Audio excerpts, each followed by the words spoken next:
Welcome to Fishing Without Bait, a lifetime without definitive expectations. Whether you've got here by accident or on purpose, you've found your way here. The only admission price is the honesty, open-mindedness, and willingness to try. Allow us to help you, help yourself explode into your life through full impact mindfulness.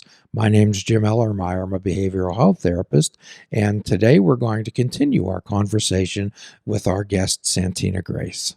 What's your thoughts on a collective consciousness and a correct collective memory?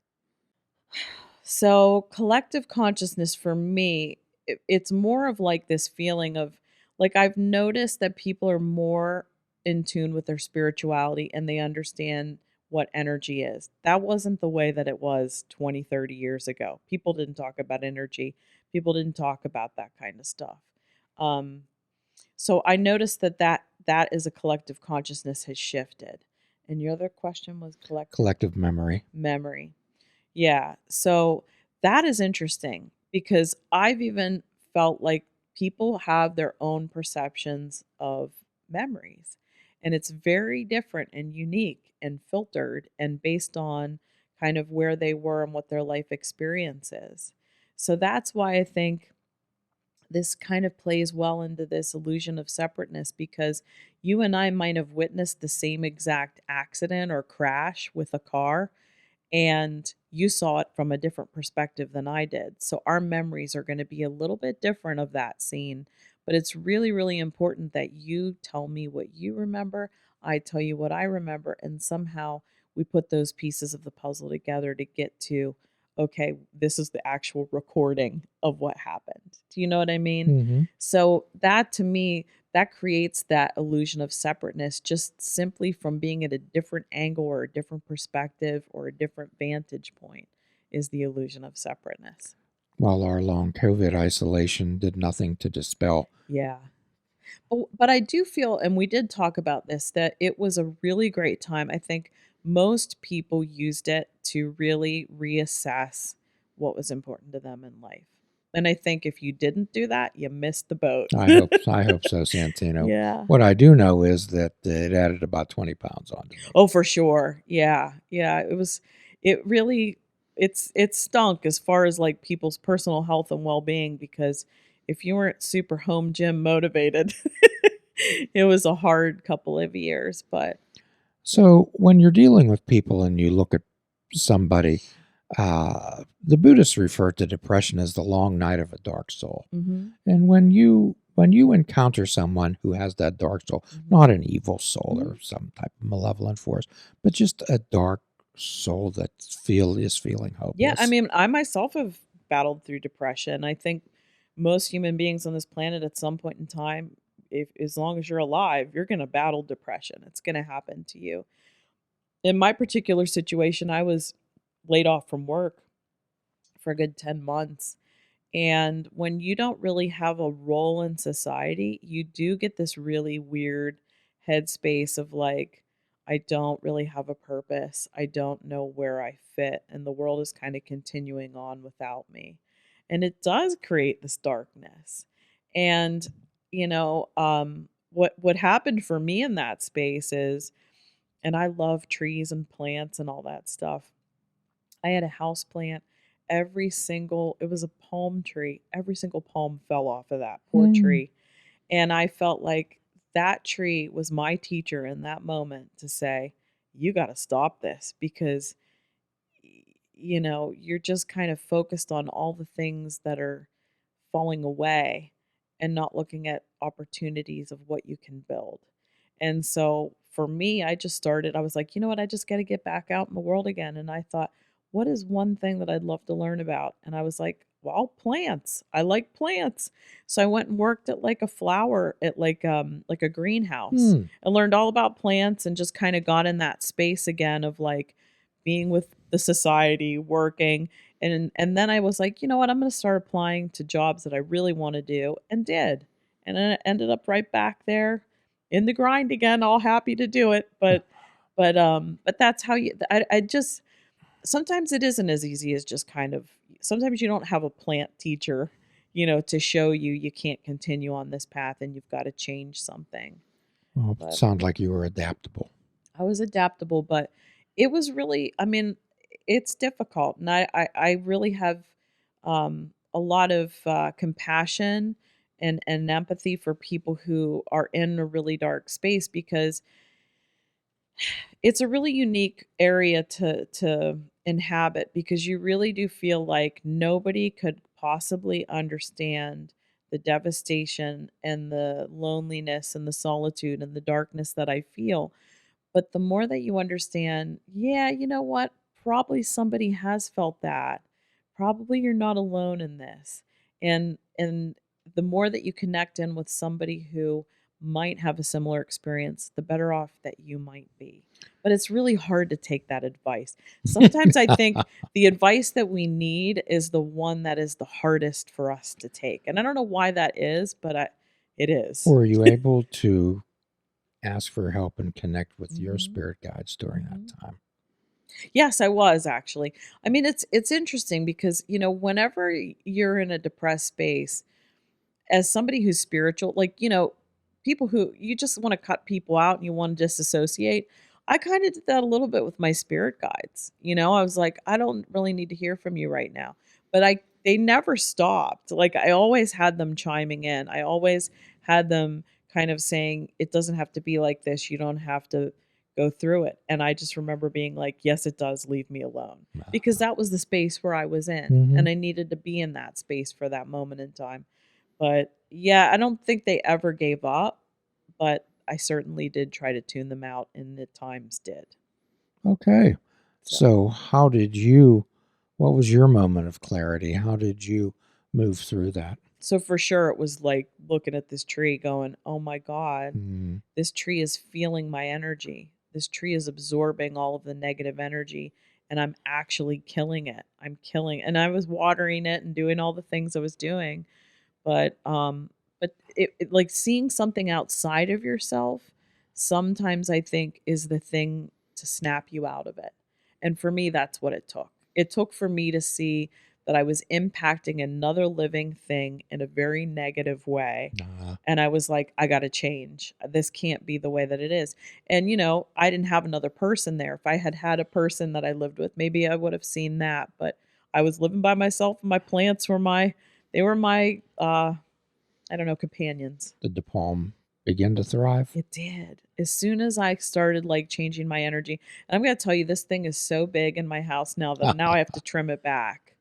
But I just really, I don't know, I feel like there's so many teachers amongst us. Plants are one of the most subtle ones, animals as well. I just feel like if we just look around us and notice that there are literally lessons all around us every day. Well, we believe in a 12-step world that the creator, the divine energy, will put people, places, things, circumstances, events in front of us. And if we're there to witness them, Mhm. if we're there to witness them, they'll have some meaning for us. Absolutely. This illusion of separateness, so many people, and we call them earth people, it's not a Mhm. derogatory term at all, believe that the 12-step recovery is a self-help program. I gently tell them, if we could help ourselves, we wouldn't need each other. That's true.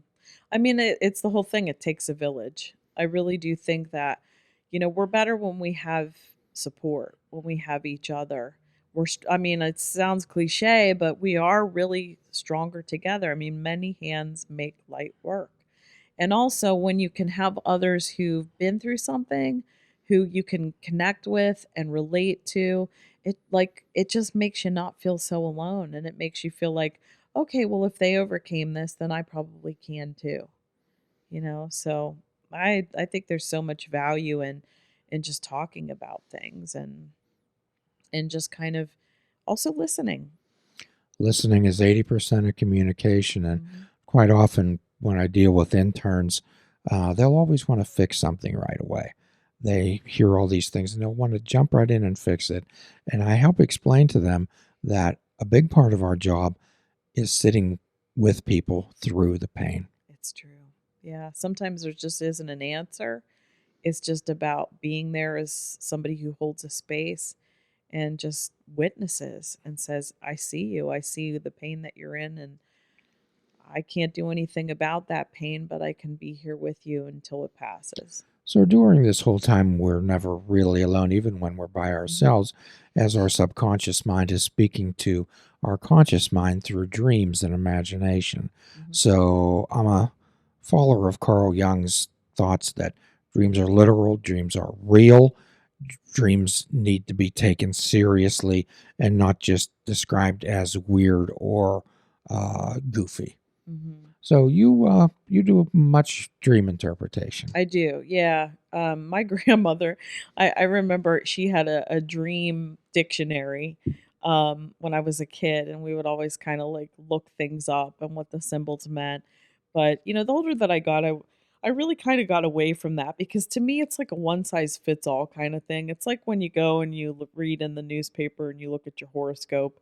And you're like, yeah, some of that can apply, but most of that's too vague. You kind of have to understand what that certain symbol means for you. Like, for example, if you see a snake in a dream, some people might be afraid of snakes, but others, that might be their favorite pet. So a snake is going to mean something different to somebody who absolutely loves and adores snakes. Or if you're indifferent, then maybe it's about shedding your skin and growing into something else or whatever. There's just so many different ways. You kind of have to have the context for the person and what their viewpoint is on that particular symbol. So whenever somebody tells me that I had a dream about XYZ or whatever, I always ask them, "Well, how did you feel at the end of that dream? What did it leave you with the feeling of?" Because if they say I felt hopeful or I felt stressed or I felt sad, that's where I start from. Because all the symbols could mean whatever. Do you help people learn how to dream? Yeah, so you mean like lucid dreaming? Yes. Yeah. So that I've done a couple of my own classes on dreaming and dream work. And so one of the techniques that, I'll teach people about is to just have a glass of water by your bed, and I tell them drink about half of that glass of water before you go to bed, set it on your nightstand, and then just say to yourself, I'm going to go to bed. I'm going to have really vivid dreams. And anything that I dreamt about, I will remember when I pick this glass up and I drink the other half of the water in the morning. So that's what I try Mm. to get people to start with that, just to see what you can recall and what you can remember. And sometimes they don't. Um, and I always say just be patient with it because it does take some time. And then for me, the biggest thing that I like to tell people once you can get to a dream and you experience a dream and you know that you're dreaming, I always say, like, either try to find a part of yourself in that dream, like, look at your own hand in that dream. If you can see your hand, you're the director and you can decide what happens next. Well, generally, I help people learn how to lucid dream, and in the Mhm. dreams, they can turn around and they can face the boogeyman Fun. Yeah.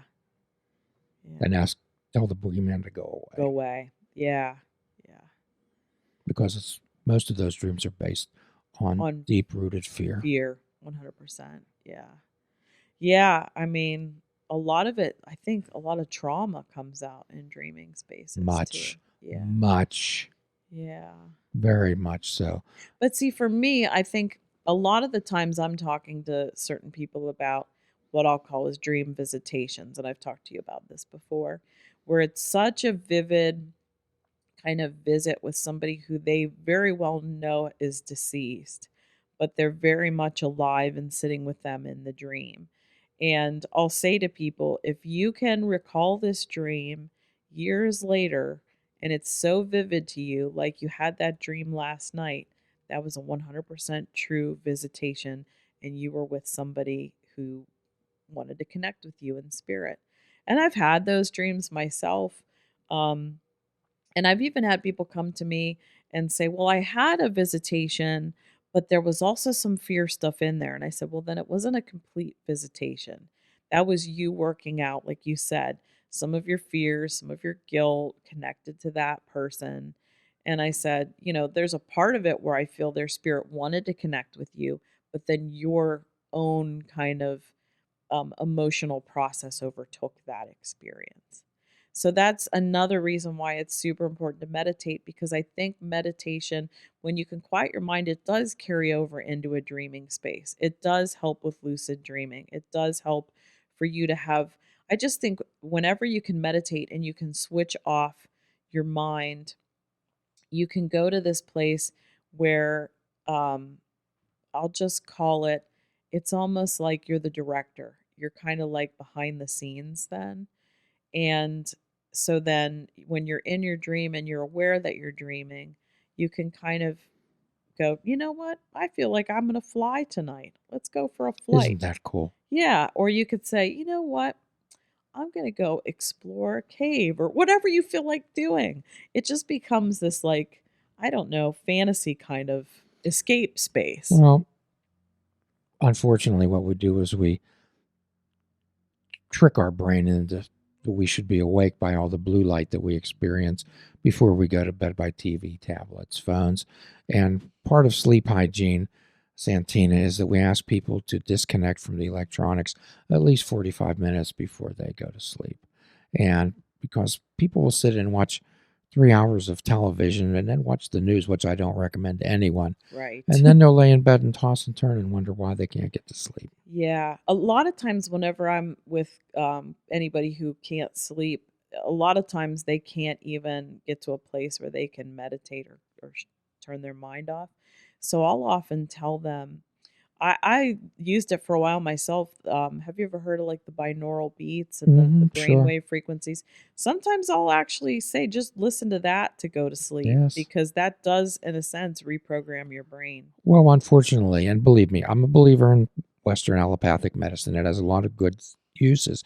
However, with people with sleep disturbances, too often uh, it's the symptoms are treated rather than a cause, and the hypnotic sedatives like Ambien, those type of drugs, they preclude the possibility of dreaming. Yeah, you're absolutely right. You'll just kind of be in some sort of coma and wake up groggy or something like that. Yeah.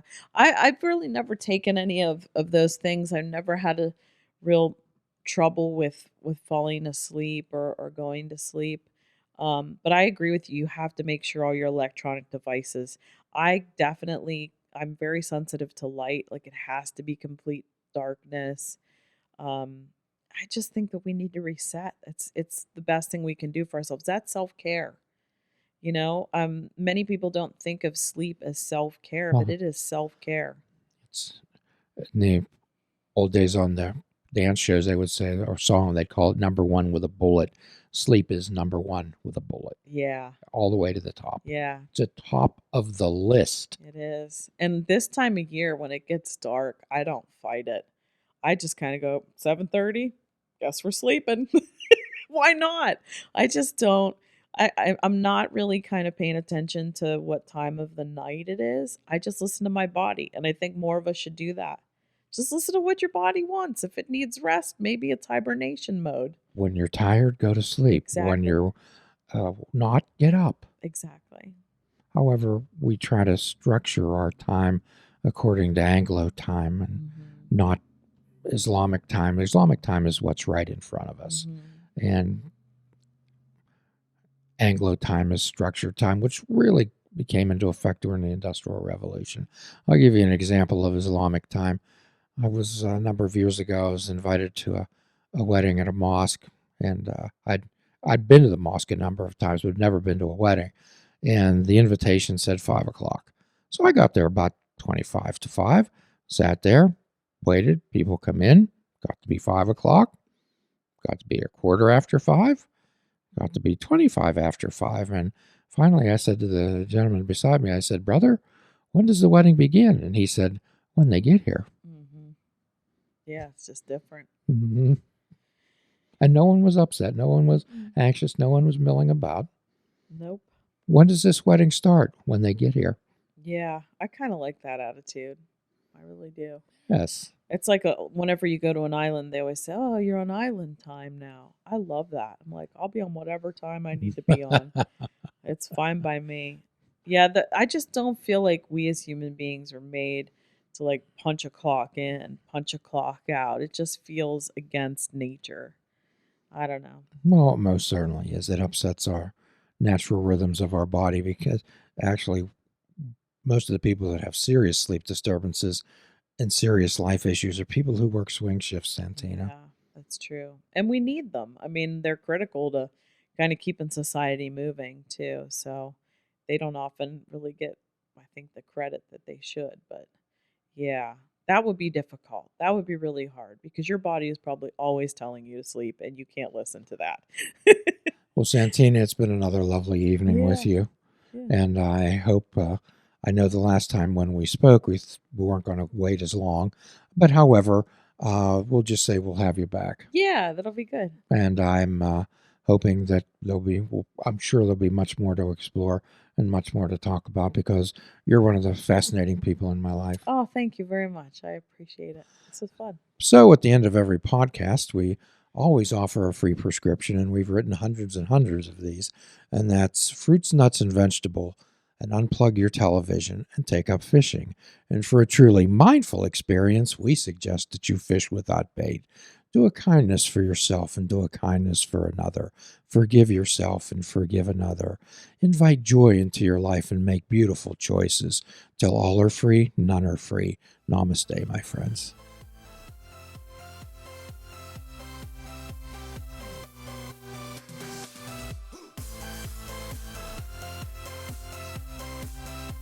If you're interested in flying the colors of fishing without bait, click the shop icon on our website. We have clothing, mugs, cell phone cases, and so much more. Show the world that you fish without bait.